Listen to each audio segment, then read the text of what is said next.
وزیر بازار میں پہنچا، ایک باندی کے بجائے 2 خرید کر لایا۔ کتنی لایا بھائی؟ ارے بولو بھگوان پور کے لوگوں، 2۔ بادشاہ نے کہا ہم نے کہا تھا 1 لے کر آنا، تم 2 کیوں لائیں؟ وزیر کہنے لگا جی 2 بک رہی تھی، ایک کالی تھی ایک گوری تھی، میں دونوں لے آیا، مرضی آپ کی، چاہے گوری رکھ لو یا کالی رکھ لو۔ بادشاہ نے ایک نظر گوری کو دیکھا، ایک نظر کالی کو دیکھا، فیصلہ کوئی کیا نہیں تھا کہ گوری آگے بڑھی اور کہنے لگی حضور مجھے قبول کر لو، اپنے دربار میں رکھ لو، میں آپ کی خدمت اچھے سے کروں گی، اور میرا رنگ گورا ہے، گورا رنگ قیمتی ہوتا ہے۔ بادشاہ کہنے لگا گورا رنگ قیمتی ہے، اس کی کیا دلیل ہے؟ تو گوری نے کہا میں دلیل پیش کروں گی۔ تو بادشاہ نے کہا گوری تو بھی دلیل پیش کر، اور کالی تو بھی اپنے کالے ہونے کی عظمت کو بیان کر، اور دونوں کے دونوں اپنی اپنی دلیلیں پیش کرو، جس کی دلیلیں بڑھ جائیں گی اسے قبول کیا جائے گا۔ چنانچہ گوری نے کہا موتی سفید ہے اور قیمت ہے اس کی لاکھوں، اور کوئلہ جو کالا پیسوں میں ڈھیر پالو۔ حضور موتی ہوتا ہے لاکھوں کا ملتا ہے، کروڑوں کا ملتا ہے، اور یہ جو کلو کالی کھڑی ہے نا حضور، اس کی کوئی اوقات نہیں، 100 روپے میں کوئلے کا کٹا بھر کے ملے گا، کتنا ہی لے آؤ۔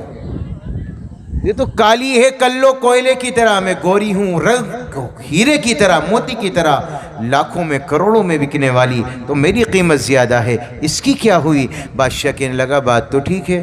تو کالی نے اپنی دلیل بیان کی۔ کالی کہنے لگی بادشاہ ہے مشک نافع کالی، قیمت میں بیش عالی، اور روئی سفید ہے جو پیسوں میں ڈھیر پالی۔ حضور مشک نافع کالی ہوتی ہے، ہرن سے مشک نکلتی ہے، بڑی مہنگی ہوتی ہے، بینڈ آئٹم ہے، 70,000 روپے تولہ۔ کہا بادشاہ سے بادشاہ اس کا رنگ کیسا ہوتا ہے؟ کالا۔ اور یہ جو سفیدہ کھڑی ہے نا، سفیدہ روئی کی طرح سفید ہے، 1000 روپے میں 2000 میں اتنا بڑا لحاف بنے گا کہ 4 بچے مولانا عظمت اللہ آرام سے سوئیں گے۔ بادشاہ بولا بات تو تیری ٹھیک ہے۔ تو گوری پھر آگے بڑھی، کہنے لگی حضور ہماری پھر سنو۔ کہ کیا سناؤ؟ اللہ کے نیک بندوں کے منہ سفید ہوں گے، اور دوزخی جو ہوں گے منہ ہوں گے ان کے کالے۔ کالا ہونا دوزخی کی علامت ہے، گورا ہونا جنتی کی علامت ہے، حضور مجھے قبول کرو۔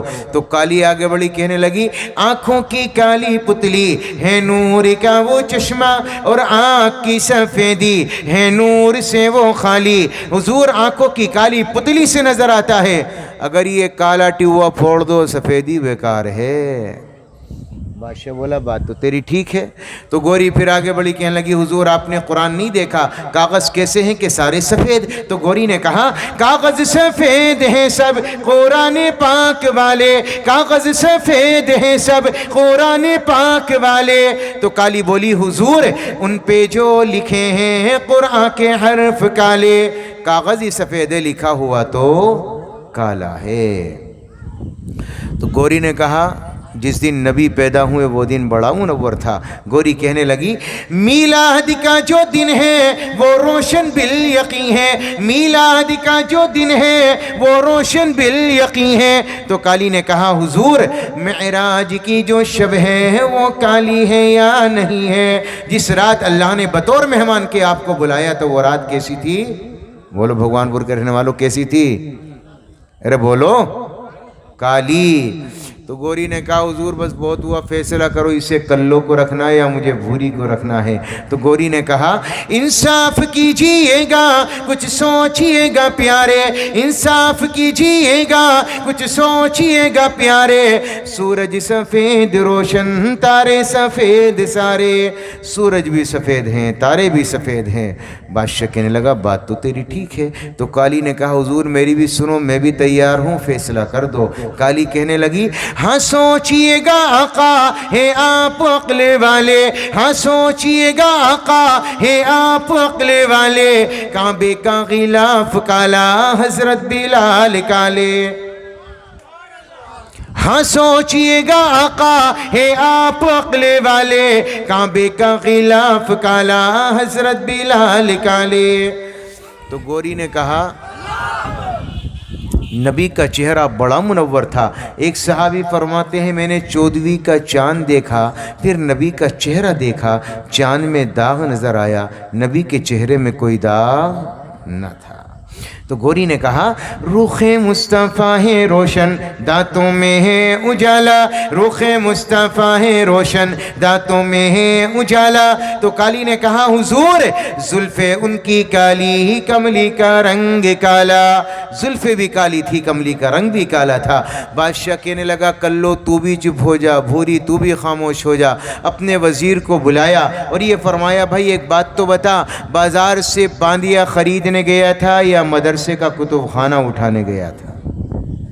اب اتنا علم ہے ان کے پاس، ایسی دو کیا بازار میں 100 بھی ملے تو لے کر آ، ہم اپنے دربار میں قبول کریں گے۔ یہ ان کے علم کا حال تھا۔ اللہ نے انہیں آزاد نہیں بنایا، پابند بنایا تھا۔ میرے پیاروں آزادی نہیں تھی تب بھی نبی کی سیرت و صورت سے یہ نقوش ان کی زندگی کے اندر موجود تھے۔ آج کسی بہن سے پتہ کر لو ذرا، بتا دے گی؟ ایک مول صاحب نے ایک صاحب کو پکڑ لیا، امام صاحب نے، کہنے لگے بھائی بتا فجر پڑھی تھی نہیں پڑھی تھی؟ اب کہنے لگا یار کیا کہوں، ہاں کہوں نہ کروں، پڑھی تھی نہیں؟ کہنے لگا نہیں جی مول صاحب پڑھی تھی۔ تو مول صاحب نے دوسرا سوال کیا، بتا بھائی کتنی رکعت پڑھی تھی؟ اب کہنے لگا یار کتنی بتاؤں، مجھے تو پتہ ہی نہیں، میں نے تو کبھی فجر پڑھی نہیں، 2 بتاؤں 4 بتاؤں؟ پھر سوچنے لگا یار صبح کی پہلی نماز ہے، رکعتیں زیادہ ہوتی ہوں گی۔ کہنے لگا امام صاحب زیادہ تو پوری یاد نہیں ہے لیکن اتنا ضرور یاد ہے کہ 14 تو پڑھی تھی میں نے صبح۔ کتنی پڑھی تھی؟ 14۔ تو امام صاحب نے کہا ذرا اٹھانا لٹی سے میں بتاؤں اس نے 14 کہاں پڑھی تھی۔ وہ کہنے لگا امام صاحب شکر کرو یاد آ گئی، مجھے یاد آ گئی، اب 20 پڑھی تھی 20۔ امام کہنے لگا یہ نہیں مانے گا، جا بچے لٹ اٹھا کر لا۔ اس نے کہا امام صاحب آپ کے پکا یاد آ گئی، 24 پڑھی تھی 24۔ امام صاحب نے لٹ اٹھایا، اس کے پیچھے جو بھاگے، ہاپتا کاپتا گھر پہنچا، دروازہ بند کیا۔ بیوی نے کہا بھیا کیوں بھاگ رہے ہو، کیا بات ہے، کہاں سے آ رہے ہو، خیر تو ہے، کیا کوئی پریشانی آ گئی، کوئی دکھ آ گیا، کوئی غم آ گیا، کیا معاملہ ہے؟ تو وہ کہنے لگا نہیں نہیں پگلی تجھے نہیں پتہ، امام نے پکڑ لیا تھا، مجھ سے پوچھنے لگا فجر پڑھی تھی یا نہیں پڑھی؟ میں نے کہہ دی پڑھی تھی۔ تو مجھ سے کہنے لگا رکعتیں کتنی؟ ہٹی اتنا ہے، میں نے 14 بتائیں، 20 بتائیں، 24 بتائی، مان کے نہیں دیا۔ تو بیوی نے کہا اللہ کے بندو 4 بتا دیتے مان جاتا۔ تو وہ کہنے لگا پگلی 24 میں نہ مانا 4 میں مان جاتا، جو 24 میں نہیں مانا وہ 4 میں مان جاتا۔ یہ حال ہے آج میرا اور آپ کا۔ سچی بات تو یہ ہے جو نماز ہم پڑھتے ہیں اس میں جو صورتیں پڑھی جاتی ہیں ان کا ترجمہ ہمیں نہیں آتا، نماز کے فرائض کا بھی ہمیں پورا پتہ نہیں، نماز کے واجبات کا بھی ہمیں پتہ نہیں، نماز کی ان چیزوں سے سجدہ سہو لازم ہو جاتا ہے، ہمیں علم نہیں ہے۔ میرے پیاروں نماز کے اندر جو صورتیں پڑھتے ہیں اللہ کے سامنے آ کر اللہ سے محبت کا اظہار کرتے ہو، کم از کم اتنا تو پتہ ہو کہ اللہ سے ہم نے کہا کیا ہے۔ پھر نماز میں جان کہاں سے آئے گی؟ ان تعبد اللہ کأنک ترا فإن لم تکن ترا فإنہ یراک۔ میرے رب نے، میرے نبی نے بیان فرمایا عبادت یہ ہے اللہ کے ایسے عبادت کرو جیسے اللہ کو دیکھ رہے ہو۔ اگر یہ تصور دل میں نہ آئے تو کم از کم اتنا تصور کرو کہ اللہ تمہیں دیکھ رہا ہے۔